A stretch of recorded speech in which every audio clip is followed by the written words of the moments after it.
Desembargadora, a gente Obrigada. está aí num momento extremamente crítico, né, no mundo todo, e logicamente que a justiça também é impactada. Infelizmente, esse impacto ele tem reflexos, inclusive, no próprio sistema de adoção aqui no país, né? Então, a gente teve aí uma redução, como que está no país todo, a gente teve uma redução de 26% nesse período de pandemia, desde que começou a pandemia. Como que está aqui em Minas Gerais?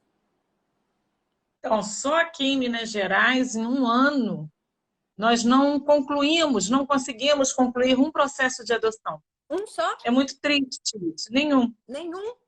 Segundo os dados, né, fornecidos pelo o setor de cadastro do SNA, né, no Minas Gerais, tivemos mais em torno de 96 processos em andamento, mas não tivemos processos concluídos. Isso é muito triste, sabe? Por quê?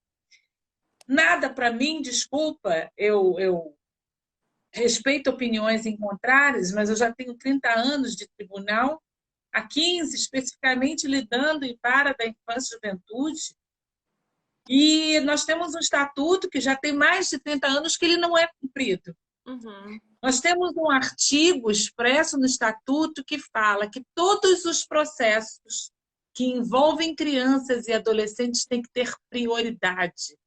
E isso não é respeitado. Isso não é priorizado. Um processo de réu preso na justiça, ele leva um durexzinho vermelho para a gente identificar que aquele processo ali tem que passar na frente dos outros, porque é de um réu preso. E eu lhe pergunto se um processo que envolve criança e adolescente tem essa identificação física sequer para chamar a atenção dos serventuários do cartório, do magistrado que vai julgar, do desembargador que vai julgar, que olha, esse processo é de uma criança. Para-se tudo, os outros processos se param, esses têm que passar na frente. Quando que essa cultura da prioridade que já está estabelecida na Constituição de 88 fala da prioridade da criança e adolescente, ela vai ser cumprida? Então, vamos começar fazendo o dever de casa. Eu acho que a pandemia veio a trazer uma série de dificuldades, mas esse tema é muito complexo, de a gente só culpar a pandemia por não ter nenhuma criança sido adotada aqui em Minas Gerais, né? Uhum. Concluído o processo de adoção. E Houve uma série de fora isso, impedimentos. desembargadora, pelo próprio sistema de adoção e acolhimento, o número é alto. São 720 crianças em Minas Gerais que esperam aí nos abrigos um lar, um carinho, né, uma família. Mas, por incrível que pareça, nem um terço dessas crianças que estão no abrigo estão para adoção. Uhum.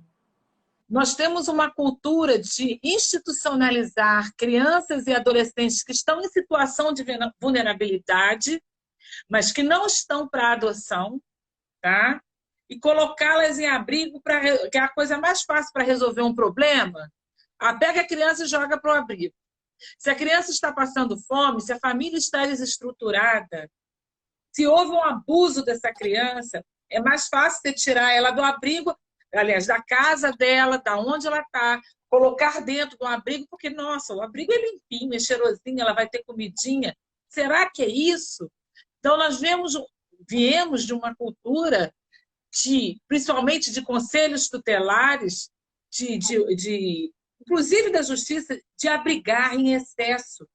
Eu, quando era juíza infracional e eu pegava algum adolescente infrator de abrigo, eu perguntava, por que você está no abrigo? Porque eu não gosto do meu padrasto.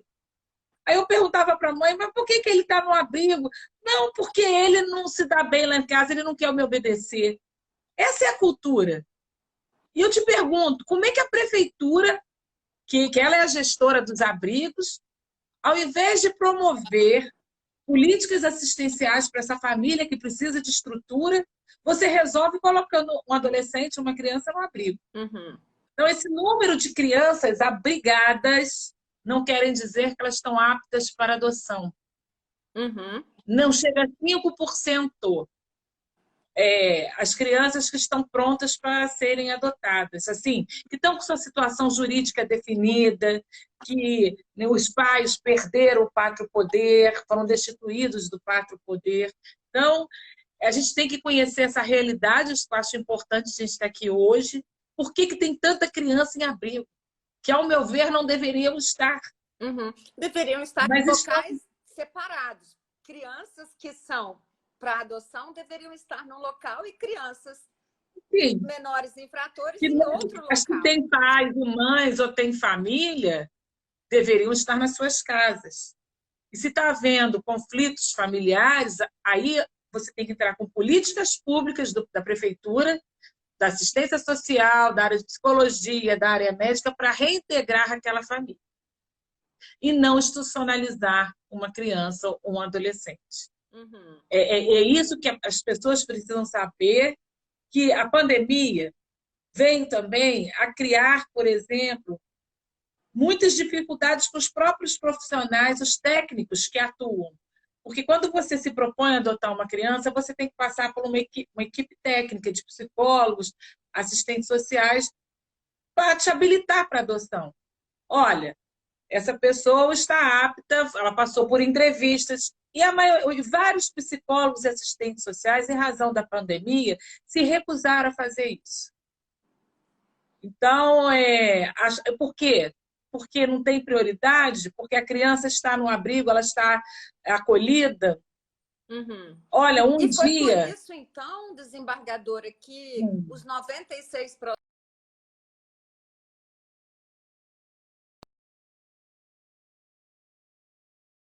Interrupção. Desculpa aí, acho que deu uma Teve um interrupção. problema que não sei, eu não sei o É. que deu aqui. Mas então, desembargadora, foi por isso que 96 processos não foram finalizados aqui em Minas? Quais os... É uma série de fatores. Porque é difícil, olha só, é difícil. Eu luto pelos direitos da criança e adolescente depois que eu fui experimentá-los, vivenciá-los. Conhecer é uma coisa, vivenciar, experimentar, isso é outra coisa. Então, meu olhar é um olhar assim, de muita dor e de sofrimento. E você conscientizar, desde o magistrado que está lá na comarca, olha, abrigo não é lugar de criança. Mas ele é limpinho, ele é maravilhoso. Olha, as profissionais tratam com carinho, ele está estudando. Não é. Toda criança tem que ter uma convivência familiar. Ela tem que ter pertencimento. E aí os processos ficaram paralisados. Houve norma da corregedoria também mandando paralisar os processos. Então, houve uma série de assim, erros, ao meu ver, sucessivos, que ocasionaram essa lentidão e esse índice baixíssimo, raro, de adoção nesse período de um ano. Porque o processo de adoção, gente, ele é meio parecido com uma gestação. A gente, em tese, fica 9 meses para gerar um filho. O processo de adoção não basta você chegar lá, eu quero adotar. Você vai passar por um processo de habilitação, que envolve curso, que envolve entrevistas, para, afinal, o juiz dar uma sentença se você está habilitado ou não para exercer a paternidade ou a maternidade. Então, existe um procedimento. E aí, depois, nós vamos ter que esperar que perfil, a criança que você idealizou chegar. Sabe? Porque, infelizmente, o ideal não é o real também, né? Esse é outro problema. Por que tem muita criança e poucas pessoas para adotarem? Porque eu uso essa célebre frase: o ideal não é o real. As pessoas que querem adotar idealizam um perfil de criança eu ia que não é isso. nossa realidade. Ainda tem essa questão, né, de que crianças brancas, recém-nascidas e basicamente do sexo feminino são a prioridade da maioria das pessoas, né? Ou não? Isso ocorre ainda, apesar que a gente já vem, o Judiciário Mineiro, o Judiciário do Rio, nós temos uma parceria muito grande, as coordenadorias da infância, e a gente vem desenvolvendo programas de mudança de perfil. Não é nem mudar seu perfil, é ampliar seu perfil. Porque as pessoas ainda têm muito preconceitos com a adoção. As pessoas acham que pegando uma criança com as páginas do livro dela em branco, que ela vai escrever a história daquela criança e que ela não vai ter problema. Porque ela pode ser originária de um pai presidiário, de uma mãe dependente química. Então, eles têm um medo de essa criança já vir com uma história biológica e eles não conseguir essa criança não ser uma boa criança, ser uma criança problemática. Então, a maioria das pessoas quer escrever o livro dessa criança, não tem medo que ela já chegue ali com uma história, a história dela. Só que eu vou falar da minha experiência. Eu fiquei 15 anos julgando adolescentes infratores aqui em Belo Horizonte, a média de apreensão de 10 mil ao ano, tá? E vou te falar uma coisa, Maria. Todos eram filhos biológicos. Eu só peguei 2 casos, você põe em 15 anos, numa faixa de 5, 10 mil ao ano, 2 casos que esse adolescente era adotado. Todos são filhos biológicos. Então, a personalidade, a característica, né, o temperamento do seu filho é o ambiente que ele vive e que faz. A gente não tem que estar preocupado, não. Porque até então eu vou te perguntar, por que todos eram filhos biológicos? E davam trabalho, praticavam assalto, praticavam tráfico. E são todos de várias classes médias. Ou classe média, são todos de várias classes sociais. Porque hoje o adolescente, depois da internet, eles são todos iguais, independente da classe socioeconômica, o modo de pensar, de agir, de se vestir. Não faz diferença nenhuma. Então, a gente tem que se questionar que uma criança de 4, 5 anos, que é o perfil que você vai encontrar no abrigo, adolescentes, essa criança você pode mudar o destino dela. Você pode mudar o destino dela com amor, com carinho, com educação. Você transforma qualquer pessoa. Agora, uma outra questão como é que a senhora analisa, por exemplo, a gente tem um número aí razoável de crianças para serem adotadas, mas a gente tem, segundo esse cadastro aí do sistema de adoção e acolhimento, um número 4, 5 vezes maior de pessoas interessadas em adotar, mas o que acontece? Por que tem essa diferença muito grande? É só por conta do perfil que elas estão procurando ou porque tem algum outro problema? Eu acho que o motivo principal é o perfil. Tá? Aliado ao que eu te falei, nem todas as crianças que aparecem no cadastro estão aptas para adotar. Número 3, nossa justiça ainda não prioriza os processos que envolvem criança e adolescente. Então, você pega, por exemplo, eu vou dar um exemplo que ocorre muito. Quando uma criança chega, né, numa instituição, vamos lá, vítimas de maus tratos familiares, ou seja, ela não tem mais condição de viver naquela família. A mãe agrediu, uma série de coisas, houve abusos. Aí vamos preparar essa criança para adoção. Só que você tem técnicos, você tem psicólogos judiciários, assistentes sociais e até juízes que acham que não, a adoção é a última coisa, nós vamos procurar a família extensa, ou seja, algum familiar que queira ficar com ela. E aí não se estabelece um prazo para isso. Olha, o prazo é tanto, porque a lei ela estabelece o prazo de conclusão do processo de adoção. Então, olha, o técnico, o psicóloga, você tem um prazo até tanto de achar esse parente. Se você não achar, acabou. Elas não. Aí essa criança já vai estar pronta para adoção. Não.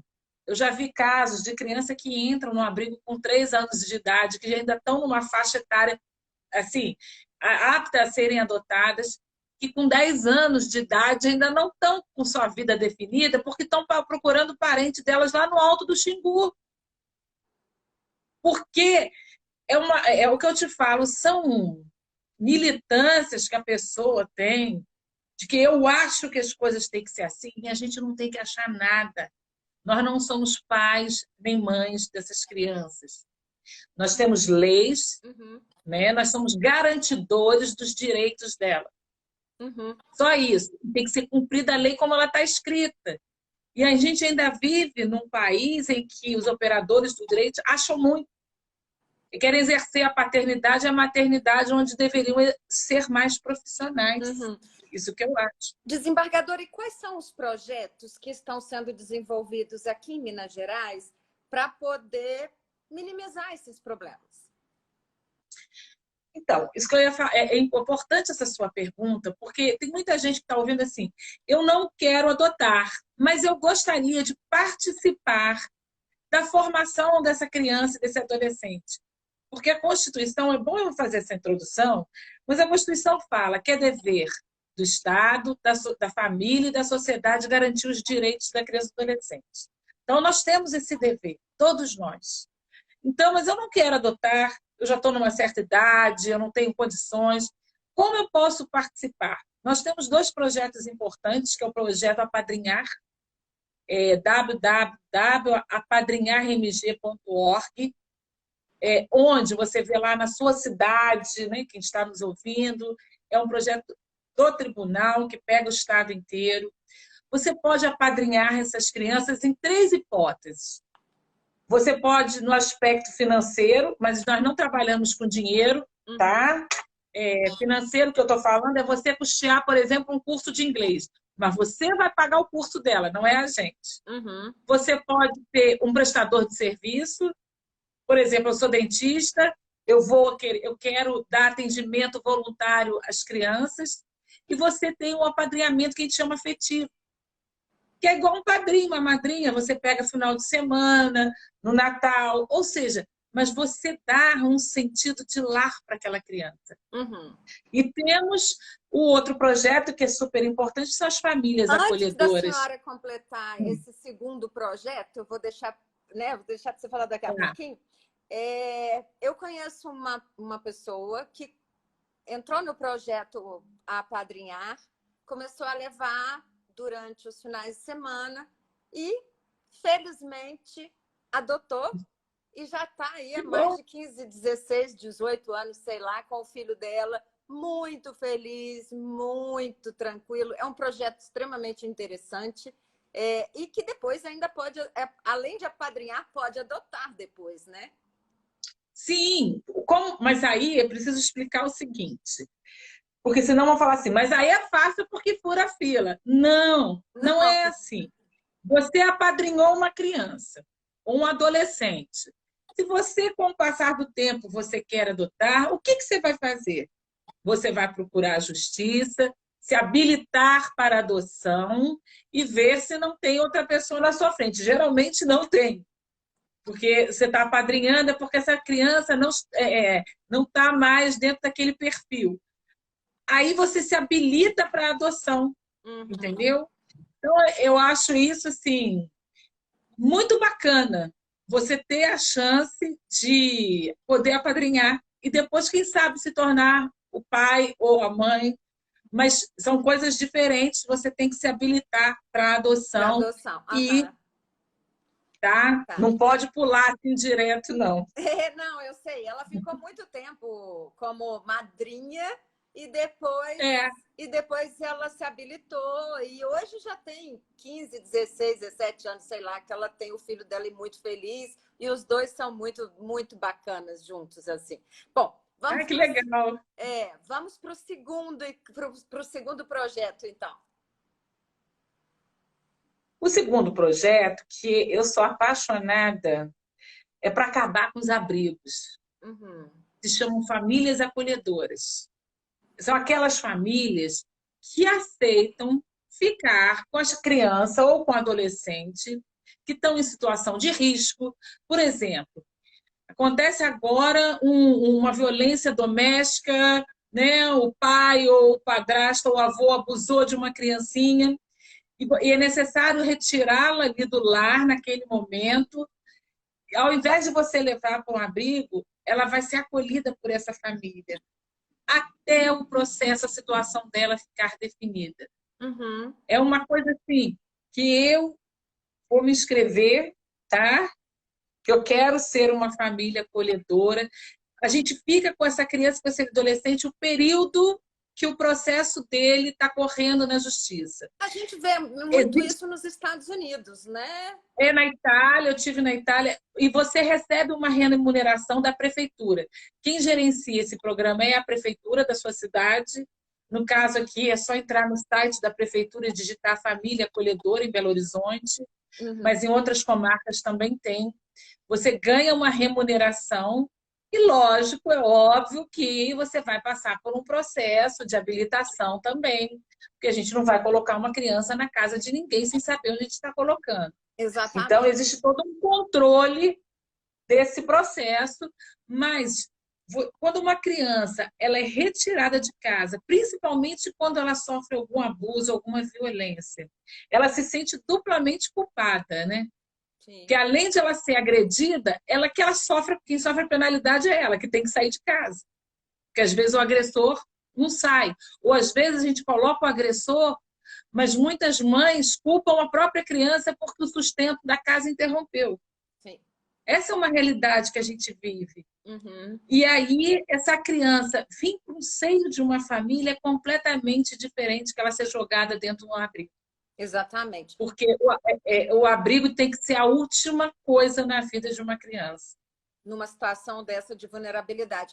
Desembargadora, vou pedir para você repetir, porque a Edivânia, que está aqui acompanhando a gente, ela perguntou assim, como que eu faço para poder apadrinhar uma criança? Você pode repetir o site, por favor? Olha, você vai entrar no site www.apadrinharmg.org. E aí o Cevan, que é uma ONG que cuida do apadrinhamento da gente aqui em Belo Horizonte, tá? Estou falando em Belo Horizonte, que cada cidade tem sua estrutura.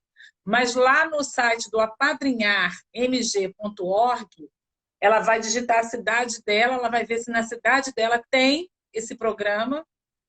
E se tiver, ela geralmente, ou no fórum, aí ela vai saber quais são os requisitos, o local que ela tem que procurar.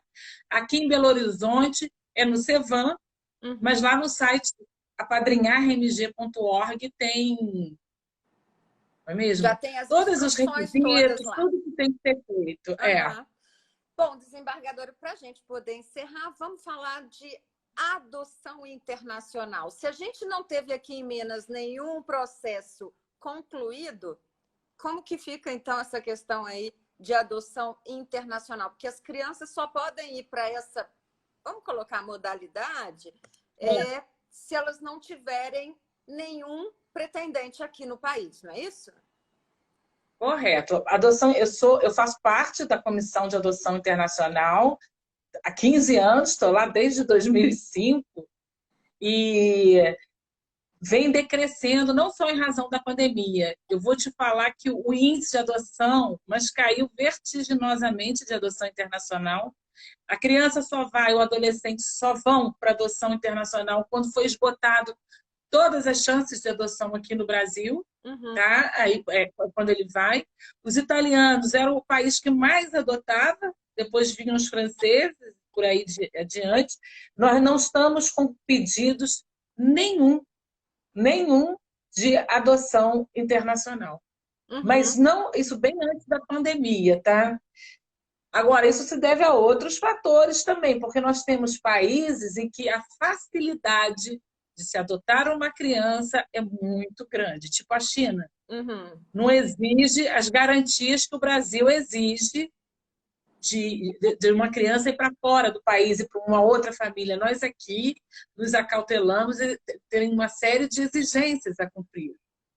Já, por exemplo, na China, não. Então, o índice de adoção na China, eles procuram, às vezes, países onde essa tramitação seja mais facilitada, assim, bem, eu vou dizer, né? Uhum. Que tem uma facilidade.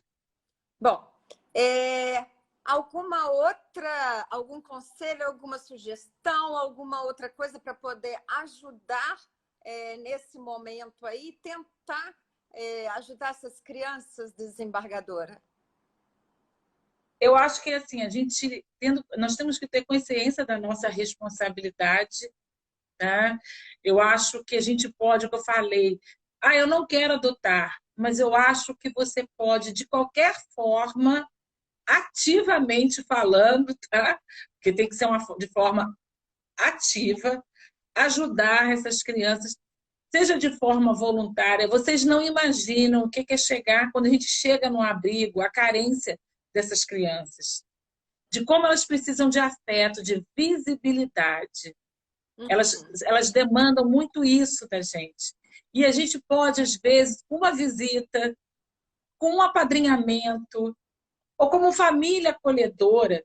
E eu falo isso, e aproveitar também que nós estamos não só na Semana da Adoção, mas na semana da campanha no combate à violência contra a criança e adolescente. Porque é só esse mês quantos números de crianças que foram agredidas, a média que tá sendo subnotificada, porque nós estamos com subnotificação, mas a média de crianças com a pandemia, que estão sendo violentadas dentro de casa, seja psicologicamente, fisicamente, abusos sexuais, assim, na faixa de 2 a 3 notificações como é que é esse departamento? Onde que atende criança e adolescente? Nos hospitais. Então, o que eu queria falar é o seguinte: a omissão é crime. E eu peço a qualquer pessoa que desconfie que uma criança está com indícios de que está sofrendo algum abuso, se denuncie, diz que 100, diz que 190 da sua cidade, chama a polícia, porque sua identidade vai ser preservada, você não vai ser identificado. Agora, nós não podemos ser omissos e achar que a mãe está vendo, o pai está vendo, nós não sabemos quem é esse pai, quem é essa mãe. Então, assim, a gente está vivendo um momento em que a gente acha que não é responsável e é. Nós somos responsáveis em denunciar.